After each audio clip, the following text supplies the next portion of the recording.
Today we're looking at the Siege of Boston. Hello, welcome to the Daily Bellringer. Please don't forget to subscribe and take a look at the questions down in the description.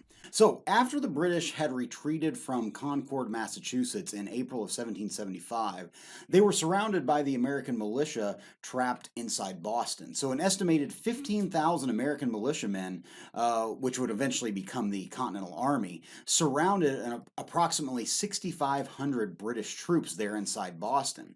So, for a few months, a stalemate ensued until the British moved to take the high ground overlooking Boston in mid-June of 1775 at the Battle of Bunker Hill. And for more information about the Battle of Bunker Hill, you can check out my other Bellringer video. But the British were victorious in taking the ground, but accomplished little as they were still surrounded by the Americans.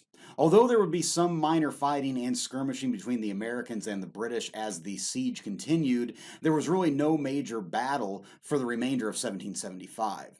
Shortly after the Battle of Bunker Hill, George Washington arrived in early July of 1775 and began to train and form the Continental Army out of the militia around Boston.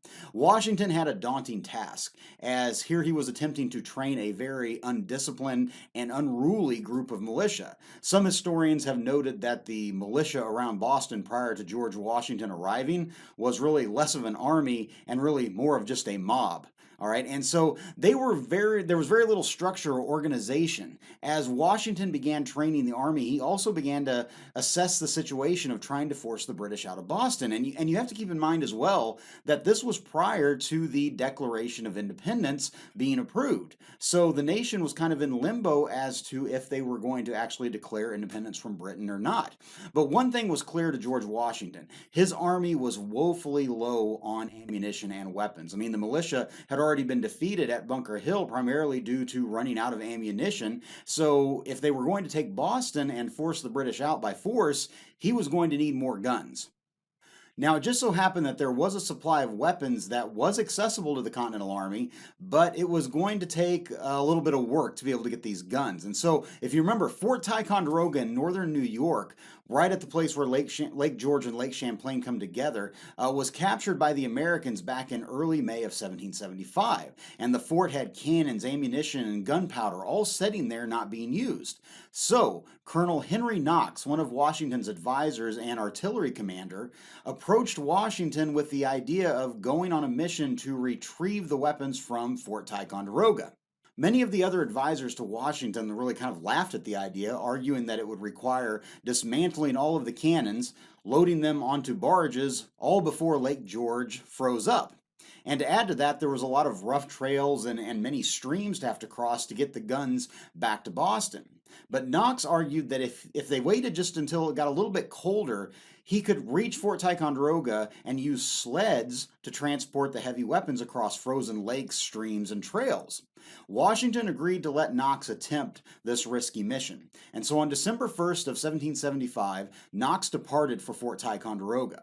What Knox thought would take 2 weeks ended up taking over 6 weeks, as he needed snow for the oxen to pull the sleds. And so Knox was able to basically recruit over 80 oxen from local farmers and built 40 heavy sleds to carry the 59 cannons plus ammunition and gunpowder back to Boston. So over frozen streams and through heavy snows, the expedition pushed towards the Continental Army's camp, and on January 27th of 1776, Knox arrived and gave the weapons over to General Washington. Knox almost immediately became a hero, as now Washington had the firepower he needed to end the siege and take Boston. But still, he had to develop a strategy. Washington was in favor of a direct assault on the city that would push the British out. However, his advisors advised against that and instead suggested that if they could demonstrate to the British their firepower, they might be able to force the British out without an assault. So on March 2nd, using some of the cannons from Fort Ticonderoga, the Americans began to bombard Boston. This was really basically a diversion for Washington's next move. For 2 days, they bombarded Boston, or the bombardment of Boston continued until on the night of March 4th, Washington had the remaining cannons and thousands of soldiers quietly take a position on Dorchester Heights, overlooking Boston. On the morning of March 5th, 1776, 6 years to the day of the Boston Massacre, the British woke up to see cannons and thousands of soldiers all aiming down at them. The British commander there at the time, General William Howe, exclaimed, "My God, these fellows have done more in one night than I can make my army do in 3 months." The British troops and British fleet were all now in range of American guns, so the British had no choice but to retreat. So the British troops, along with any loyalists left in the city, began to pack up and board ships. On March 17th, 1776, 120 British ships set sail with over 11,000 troops and civilians, and they fled to British-held Nova Scotia in Canada.